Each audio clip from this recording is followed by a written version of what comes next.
A grown woman, you make this decision. What is the moment? What is the trigger for you to think, I want to reconnect now? Did something happen? Did you just... I got a kid. Well, a kid. I got a kid. At that time. And you're going to think this is really nuts. But Never. I really wanted him to swab the side of his mouth so I could do the 23andMe thing.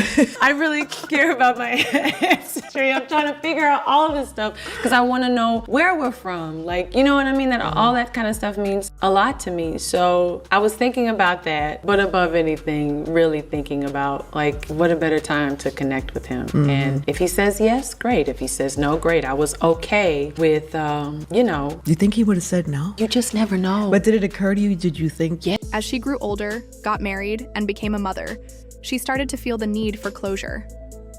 She had spent her entire life without her father, but now she wanted to see if there was still a chance for some kind of reconciliation. The idea of meeting him again after all those years was terrifying, but she knew she had to do it. So she made the decision. She tracked him down, set up a meeting, and showed up prepared, even bringing a DNA test kit with her just in case. She wanted answers, and she wasn't going to leave without them. You know, my mom was a hard worker. She was a housekeeper and nanny my life. And it was a transitional time where I moved from being with my mom to with Tina and Matthew and B and so on. She said, I knew when you told me that you had a dream, I had to figure out how you were going to get to this dream. This is a part of it and you have to go. Oh, it wasn't some sweet father-daughter reunion where they hugged it out and moved on. No, Kelly had real questions, and she wasn't afraid to ask them. She wanted answers, even if they were hard to hear. When they finally saw each other after all those years, emotions ran high: anger, relief, confusion, and surprisingly, a bit of understanding. Seeing him again after everything she had been through wasn't easy. There were so many wounds left open, so much that had never been talked about. As they started talking, Kelly began to realize just how much his PTSD had shaped his life. It didn't make up for everything, but it gave her a new way of looking at things. She had to face all the pain his absence had caused, especially the trust issues it left her with, especially when it came to men. Even after all the emotional weight of their conversation, Kelly made a choice. She wasn't going to let the past hold her back anymore. She was ready to move forward, not just for herself, but for her kids too. Kelly has never been one to stay silent about her struggles. She didn't sit back and let life happen to her. She took charge. She did the inner work, found her peace, and accepted her past for what it was. It wasn't some fairy tale ending, but it was real, and that's what mattered. Just when she was stepping into this new chapter, tragedy struck. Her mother, Doris, passed away. You got the little matching frilly sock, go with it. Little Easter. Singing, singing my first solo. And she was like, she told my mom, oh, she can do it. I know she can do it. And I get up there and I had such a great time singing. And I was like, it was a moment. I remember exactly what the audience looked like. I can see it right now. So it's like, I knew what that feeling felt like. And I knew that's where I wanted to be. I knew that's what I wanted to do. That's amazing. Do you remember what you were singing? Yes, it was, I want to walk and talk with Jesus. Yes. It was actually her choir instructor who saw that raw talent first, and Kelly held on to that encouragement like it was gold. You know, sometimes all it takes is one person to see your potential and give you that boost. Who was the first person that said, oh, you can actually sing, you should use that? My choir instructor. How old were you? 6, maybe 5 or 6. Wow. It happened not long after Kelly became a mother herself, and that loss hit her like nothing else.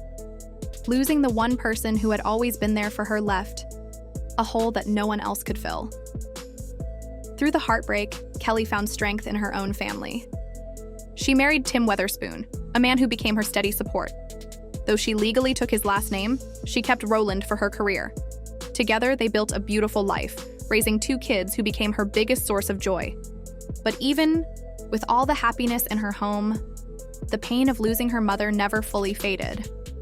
Some wounds just don't heal completely. Despite everything happening in her personal life, Kelly never let her career slow down. She stayed on top, making big moves. Are picking up Solange, that's the first time y'all heard. No, on the radio. on the radio. Everybody is tripping.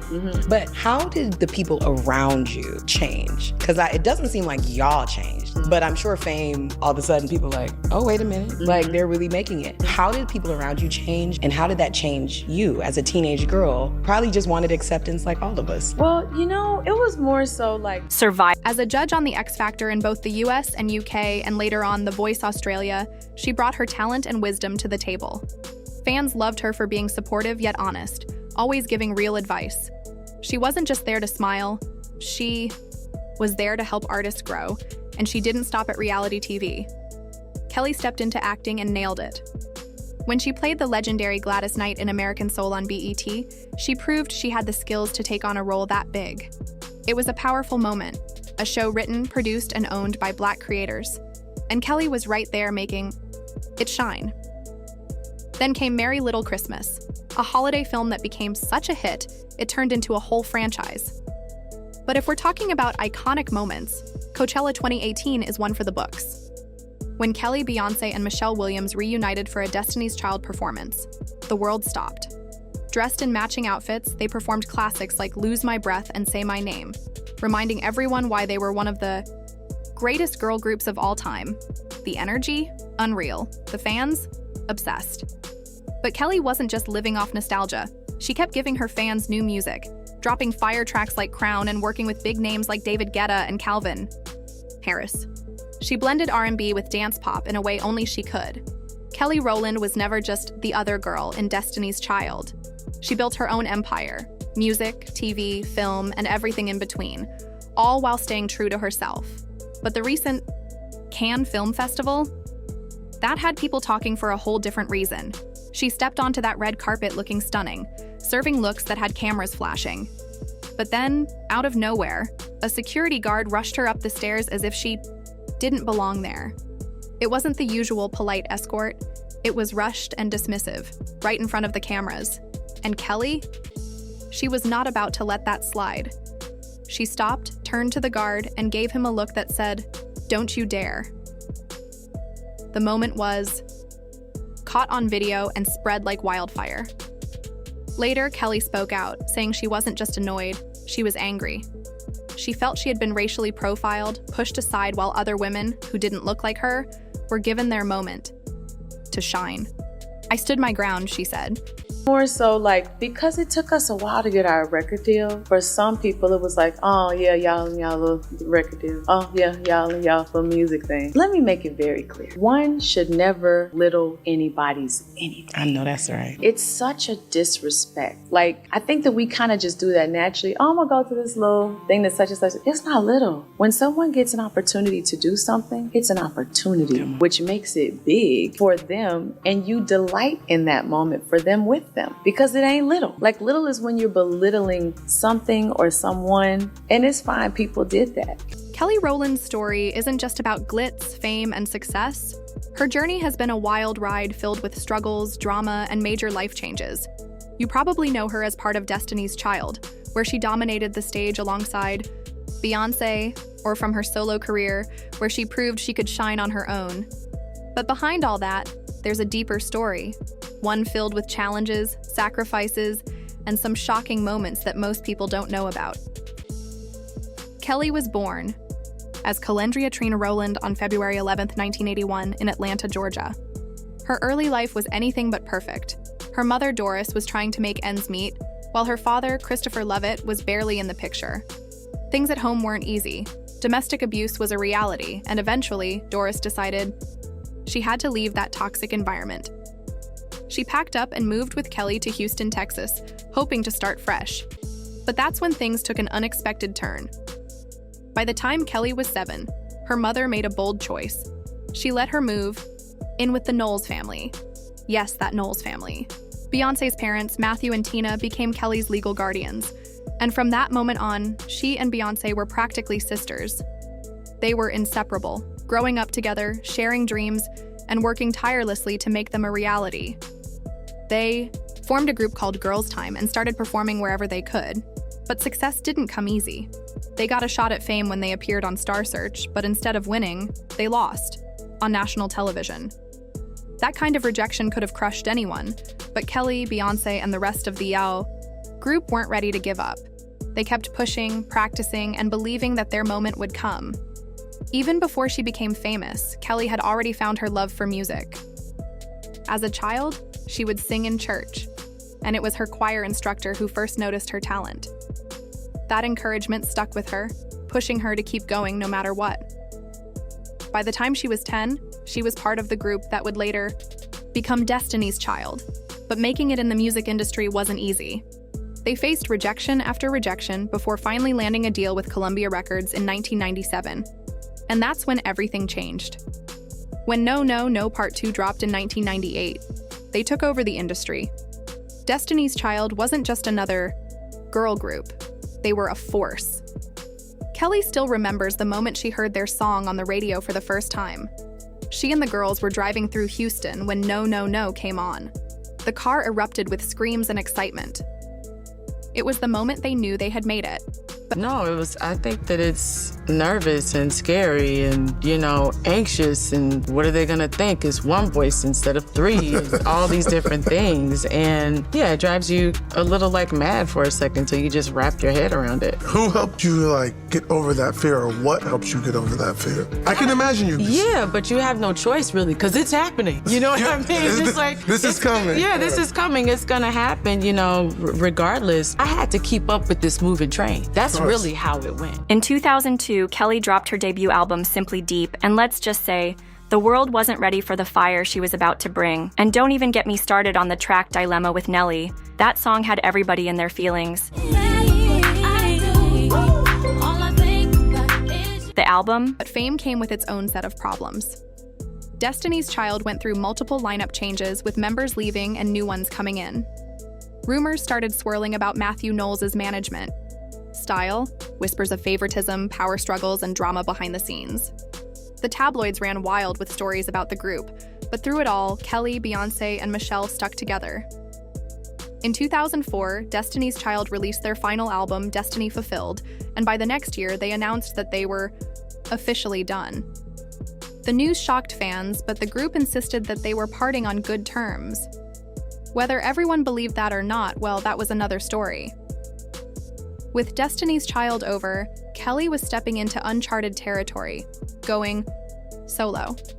She had always been part of a group, and now she had to prove that she could stand on her own. In 2002, she released her debut album, Simply Deep, and the world quickly realized that Kelly was more than just a backup singer. She was a star in her own right. And when Dilemma, her duet with Nelly, dropped, it was an instant hit. That song was everywhere, and Kelly was finally getting the recognition she deserved. Grown woman, you make this decision. What is the moment? What is the trigger for you to think, I want to reconnect now? Did something happen? Did you just... I got kids. Well, a kid. I got a kid. At that time. And you're going to think this is really nuts. But Never. I really wanted him to swab the side of his mouth so I could do the 23andMe thing. I really care about my ancestry. I'm trying to figure out all of this stuff because I want to know where we're from. You know what I mean? That all that kind of stuff means a lot to me. So I was thinking about that, but above anything, really thinking about what a better time to connect with him. Mm-hmm. And if he says yes, great. If he says no, great. I was okay with, You think he would have said no? You just never know. But did it occur to you? Did you think? Yes. Baby, this wasn't some cute, long-lost father-daughter reunion. Nah. Kelly had real questions and was ready for closure, even if it wasn't pretty. When they finally came face to face, emotions were all over the place. Anger, relief, confusion, and surprisingly, understanding. Seeing him after all those years of pain and unresolved issues was no joke. But as they started peeling back the layers, Kelly began to see just how much his PTSD had shaped his life. And in turn, their broken relationship. I remember thinking about, what if he doesn't respond? So you even thought about that? I never even thought about it. What if he doesn't respond? I remember walking to meet him. My feet got heavy. I mean, he showed up, but even still, I had all these things I wanted to say. I was going to go in on this man. Why weren't you there? Why didn't you such and such? I can't believe what you, I knew and it was all spewing. So you had anger. You had anger. I kid you not. The moment I walked in there, I saw his face. I saw how old he was. I saw time. I said, something said, be quiet. I was quiet. I let this man talk for 2 hours. 2 hours he needed to get out everything that he needed to get out. And he still kept talking. And then, you know, it was like certain things that he told me like fit the other side of a part of a story that my mom had told me. You know what I mean? But I'm like, well, that doesn't add up and this part doesn't quite make any sense. And why did you try to find me? You know, and he did. But I realized in the course of that time of my being mad at him, I'd also set boundaries up for myself. Like I said, when me and the girls would go on tour, I made sure to have a meeting with the security guards. Like if a man comes to the gate and he says his name is this, do not. Like I set up my boundaries because I didn't know what he was going to bring into my life. Right. And I was like, I'm good right now. So all that time, I'm protecting myself. You know what I mean? But in all the time that I'm protecting myself, I'm also going through the most tumultuous relationships, choosing the wrongest dudes to be. But behind the scenes, things weren't as smooth as they seemed. In 2009, she made a move that had everyone talking. She fired Matthew Knowles as her manager. Yes, Beyoncé's father. She never spoke badly about him, but people knew something had been building up for a long time. Kelly wanted control over her own career. She had spent years being seen as the second lead in Destiny's Child, and now she was ready to take charge of her own path. The decision wasn't easy, and of course, the rumors started flying.